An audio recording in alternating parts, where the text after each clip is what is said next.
Hello again, Year 6, and welcome to another Year 6 English lesson, Lesson 4. As always, you need something to write with, but you'll also need your writing that we started this week, and you'll need your plan from Monday. Your task this week is to write a persuasive letter to Michael's parents from Michael's head teacher. We want to tell Michael's parents what we think about their plans to sail around the world. We will focus on formality and tone. Our persuasive letter will be inspired by the events which are taking place in our class text, Kensuke's Kingdom.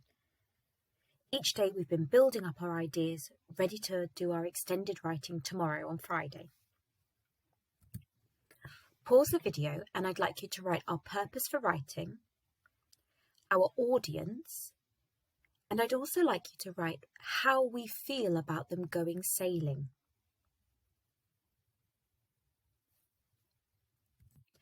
All right, so our purpose is to persuade Michael's parents.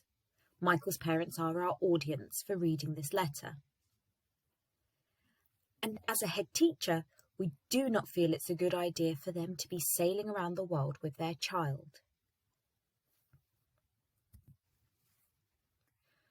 So this is part of the main body of our text. Remember, we're giving our main points that we don't think it's safe for them to travel. I'd like you to focus on the red features which have been highlighted and think about what these features are doing in the text. How are they impacting our reader? The risks of travelling the world should not, of course, be the only consideration to make when deciding to set sail. Michael's education must be at the forefront of your decision-making. Travelling, exploring and experiencing the wonders of the world, what could be better for a young boy's education? It would seem logical that this could compensate for the huge amount of time Michael will inevitably miss when spending time out at sea. Having the opportunity to set foot on each of the continents and see firsthand the wonderful and diverse cultures of the world is an opportunity very few will ever have the chance to experience. These experiences, which he will have as he travels from place to place, will be incredibly valuable. But I do hope that you have also taken into consideration that he will also be isolated on a tiny vessel for weeks, if not months on end, with no company except his parents. It must be acknowledged that a child needs companions their own age. Furthermore, they need companions with whom they can form lasting bonds with. Can you honestly say that Michael will be able to do this if he jumps from country to country? So pause the video and have a go at looking at what features we have highlighted in red and their impact on our reader.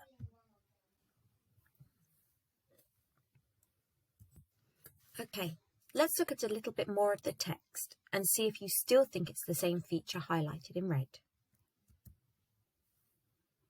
In conclusion, I believe that your journey may be a once-in-a-lifetime opportunity for Michael. He might be able to see everything which the world has to offer. That being said, it cannot be ignored that he will also experience some of the immeasurable dangers which the world has to offer. Whether you continue with your risky decision to embark on this extraordinary journey or choose the more sensible option of remaining here, we wish you all the best for the future. If you do still plan to travel, we look forward to hearing all about your miraculous travels when you safely return to England. Kind regards, Mr. F. Jones, head teacher. So again, we're going to pause the video and have a look at the feature in red. Have you kept the same opinion of what feature's been highlighted, or have you changed your opinion? And again, what's that impact on that reader?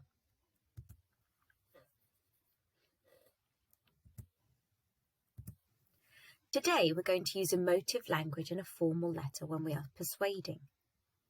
Did you identify those features as emotive language? We use words like risky, choose the more sensible option, safely, words chosen specifically to cause an emotion.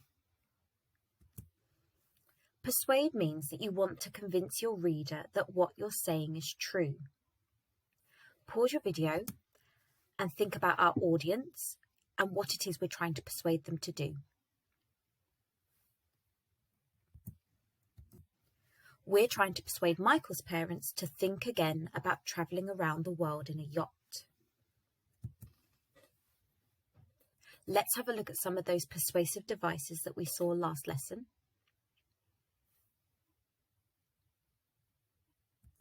And let's have a go at this one. If the unthinkable were to happen and your yacht were to capsize, will you be equipped to tackle such a catastrophe? Which persuasive device is being used? It's a rhetorical question. You're asking a question, you don't want the answer to it. You're asking a question, but you're really giving your opinion. What about this one? Colossal tidal waves, being stranded in the doldrums, losing all your worldly possessions in a wreck.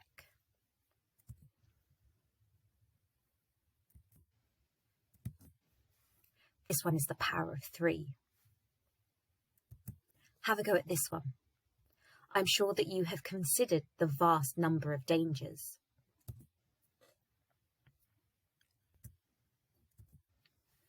It's direct address, speaking to the reader. How about this one? The vast number of dangers.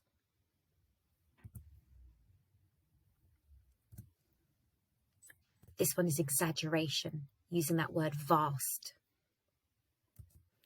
And how about this one? Beloved family.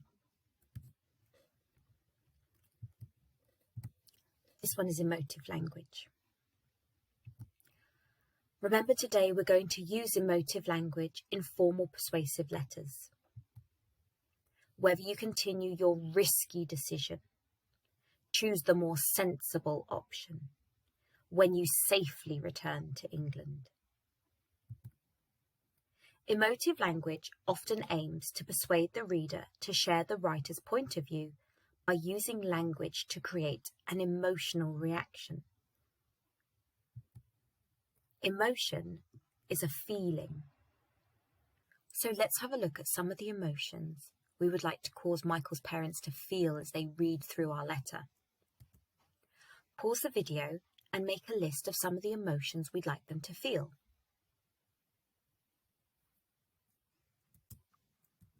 Okay, let's have a look at some of those emotions or feelings. Maybe worried about travelling around the world.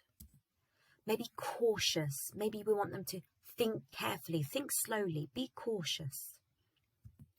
Maybe a little bit guilty, taking Michael from school, taking him from his friends, making him stay on a boat and sail around the world. Possibly concerned. It's similar to worried. It's that feeling where you're worried about what's about to happen, concerned. Maybe intrigued. We really want to make them think about what it is we're telling them, really interested. Maybe proud. Now, I've highlighted this in a slightly lower tone of green because while we want them to feel proud, it's not the main emotion we want them to feel. Maybe supported, because we are a head teacher, that's our role today, so we want them to feel supported by the school with their decisions. And maybe pleased, maybe occasionally throughout the letter, to really persuade them, we want to get them on our good side. So by saying things that make them happy, proud, supported, they might continue to read the letter. So then that way, we can really get them to our way of thinking. Now, this is just a selection of the emotions that we might want them to feel while they're reading. You may have had some emotions of your own that you've written down. Okay, so let's identify. Which of these is not an example of emotive language? Why do you think this? Number 1. Have you considered how your selfish decision will affect your poor child? Number 2. It is my belief that your snap decision to sail around the world may affect your child. Number 3. I do think that your decision will hugely impact the well-being of your young child. So pause the video and identify which of the examples does not use emotive language. All right, let's have a look. The second example. The second example doesn't really cause any emotion to the reader. It just gives some statements. I'd like you to pause your video again and tell me what emotions you think number 1 and 3 are eliciting and drawing out from the reader.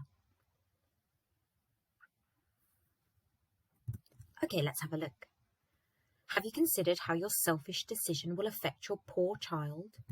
We're trying to make them feel guilty. Number 3, I do think that your decision will hugely impact the well-being of your young child.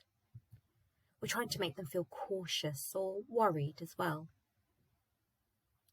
Okay, let's identify again. Which of these is not an example of emotive language? Why do you think this? Number 1, there are many dangers in the open sea. Your ship could capsize in the water. Number 2, there are a vast number of dangers lurking out in the open waters which could strike at any moment. Number 3, the dangers which await you are countless. Can you honestly say that you've considered all of these? Pause your video and identify. Okay, let's have a closer look. Number 1.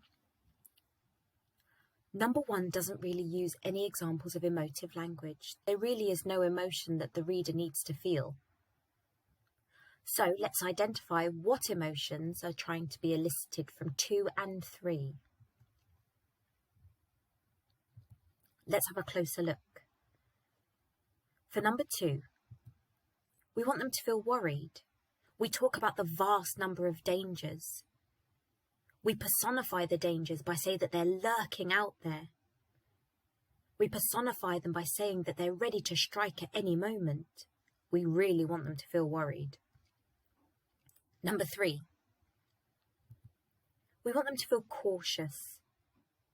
The dangers which await you are countless, so we mention the dangers, we say there are lots. Can you honestly say that you've considered all of these? We're asking a rhetorical question. Okay, time to identify again. Which of these is an example of emotive language? Why do you think this? Number 1, if you do decide to sail around the world, we will be sad about it. If you do decide to sail across the globe, we hope that you come back safely. This will make us happy. Number 3, if you do decide to go ahead with this reckless decision, then we wish you all the luck in the world. Pause your video and identify. Okay, let's have a closer look. Number 3 used emotive language. Now you may have spotted in number 1 and 2, they used an emotion word. Number 1 used the word sad, and number 2 used the word happy. And while these are words we use for emotions, they're not emotive language. Let's look at number 1 again. If you decide to sail around the world, we will be sad about it. It tells us how the writer's going to feel. And while that could start to make the reader feel guilty, it's not strong enough to be emotive language. Let's look at number 2. If you do decide to sail across the globe, we hope that you come back safely. This will make us happy. Again, they've used a word for an emotion, but we're not actually trying to make the reader feel that emotion. We're really just talking about the writer. But for number 3, we use words like this reckless decision, and we use words like wishing you all the luck in the world. Now we're trying to make the reader feel an emotion. So pause the video again and tell me what emotion we're trying to make them feel.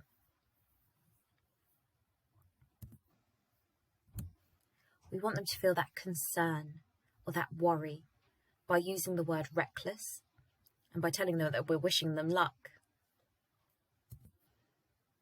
Emotive language often aims to persuade the reader to share the writer's point of view by using language to create an emotional reaction. Emotion just means a feeling. So which of these has the most impact on the reader? We're going to explore that now. What emotion are we trying to elicit? Number 1. If you do decide to go ahead with this reckless decision, then we wish you all the luck in the world. Number 2. If you do decide to go ahead with this selfish decision, then we wish you all the luck in the world. You'll need it. Pause the video and think about which one has the most impact on the reader. Now, while both examples are doing the same job, one of them is slightly more emotive than the other, and it's the first one. By using the words like reckless and wish you all the luck in the world, we are very carefully showing the reader how we feel and causing them to feel the same way. Now, while the second one does the same job, it almost does it too much. By using the word selfish and by using the phrase you will need it, we're not carefully causing them to have an emotion that might persuade them to feel the same way we do. If anything, they might feel the opposite and go and do it anyway because we've been too bossy, we've been too obvious. So number 1 has a slightly better impact on the reader. So pause the video now and tell me what emotions it is that we're trying to elicit from our reader. Okay, let's have a look. Any of these words, we want them to feel afraid, we want them to feel worried, we want them to feel guilty. Okay, let's explore again. Which example has the most impact on your reader? Number 1. I do hope that you've taken into consideration that Michael will also be isolated on a tiny vessel for weeks, if not months on end. Number 2. Have you taken into consideration that Michael will be stuck on a boat for an incredibly long time? Pause the video and have a go. All right, let's have a look. Number 1 uses slightly more emotive language to persuade. Here are some phrases and words that they use. I do hope, taken into consideration, isolated, tiny vessel, if not months. They've used quite a lot of examples and also word choices which really cause emotion. Also, with that use of parenthesis to just add some more information really helps to build up that emotion. So pause your video again and tell me which emotions we might be causing. Let's have a look. We want them to feel concerned or worried or maybe even a little bit guilty. Okay, time to explore my writing now. Help me improve my writing. Have I included emotive language? If you continue with your decision to embark on your journey or choose to remain here, we wish you all the best. If you do still plan to travel, we look forward to hearing all about your travels when you return to England. So pause the video now and edit and improve my work so that it's more emotive. Okay, so let's have a look. I've identified places where I would like to change words or add in words and phrases to make this piece of writing more emotive. Here's my final example. Whether you choose to continue your risky decision to embark on this extraordinary journey or choose the more sensible option of remaining here, we wish you all the best for the future. If you do still plan to travel, we look forward to hearing all about your miraculous travels when you safely return to England. Can you hear how I've used words which may sound kind and supportive, like extraordinary, miraculous, and safely, but I'm using them in a way to carefully draw out an emotion from the reader. By calling their journey an extraordinary journey, I actually mean that it's very over the top, not very usual. It's extraordinary. By using the word miraculous and their miraculous travels, I'm kind of saying that it's a miracle if they come back safely. Also, when I use the phrase, when you safely return to England, I'm almost suggesting that they might not get back safely. So I've really carefully popped in a couple of words or phrases which draw out an emotion from the reader. You might notice as well that some of them actually turn a noun phrase into an expanded noun phrase. Your risky decision, your miraculous travels. That might be a good way to check your own writing. Have you expanded nouns and noun phrases so that you are describing them?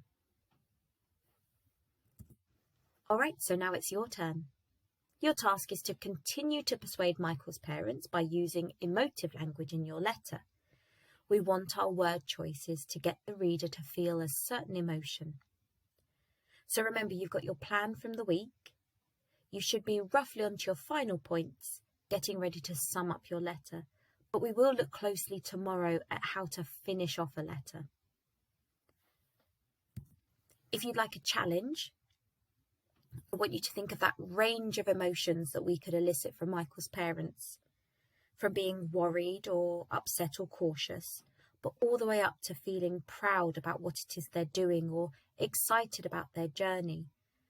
As the head teacher, you want to keep them on side, make them feel supported, but our main aim is to get them to change their mind. If you finish the main body of your text, this would be a really great time to read through your work. And I'd like to find 5 places that you could add some emotive language. Remember, we just talked about expanding those noun phrases. So if you're ready to write and feeling confident, pause the video and off you go. If you would like a little bit more support, we're going to go back through some more examples, and then I'm also going to give you a table which might help you with your writing. So stick with the video if you want a bit more support. So here's my example again. If you look at the highlights in red, these are times when I've used words or phrases where I want them to feel an emotion. The risks of travelling the world should not, of course, be the only consideration to make when deciding to set sail. I've used the word risks. That means something's dangerous and you really shouldn't be doing it. Then I've used phrases like Michael's education must be at the forefront of your decision making. I'm making it explicit that I know that Michael is something that they really do need to think about. I've used phrases like what could be better for a young boy's education, also pointing out the fact that Michael is very young, probably shouldn't be sailing around the world. So every time I try to talk to the parents, I think about what words might make them feel an emotion, and the emotions I want them to feel are worried or guilty because I want them to change their mind. So if you're ready to write, you can keep this up on your screen and you can start the main body of your text now using emotive language. If you'd like a little bit more support, then stay with the video and I'm going to give you a table of some examples.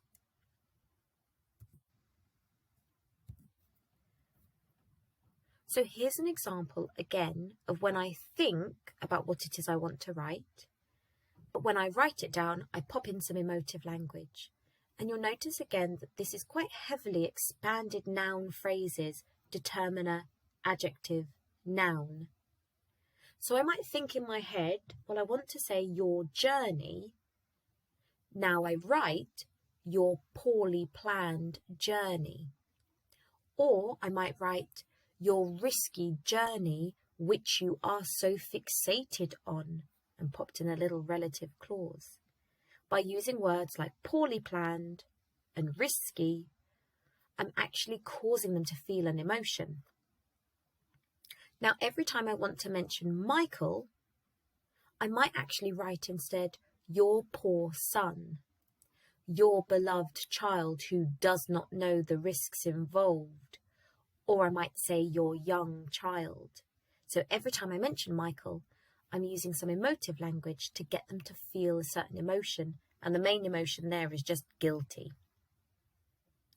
If I'm going to talk about their travels and talk about the ocean, I'm going to use phrases like the unwelcoming waters, the vast seas and oceans which you have no experience of, or I might use the unforgiving seas.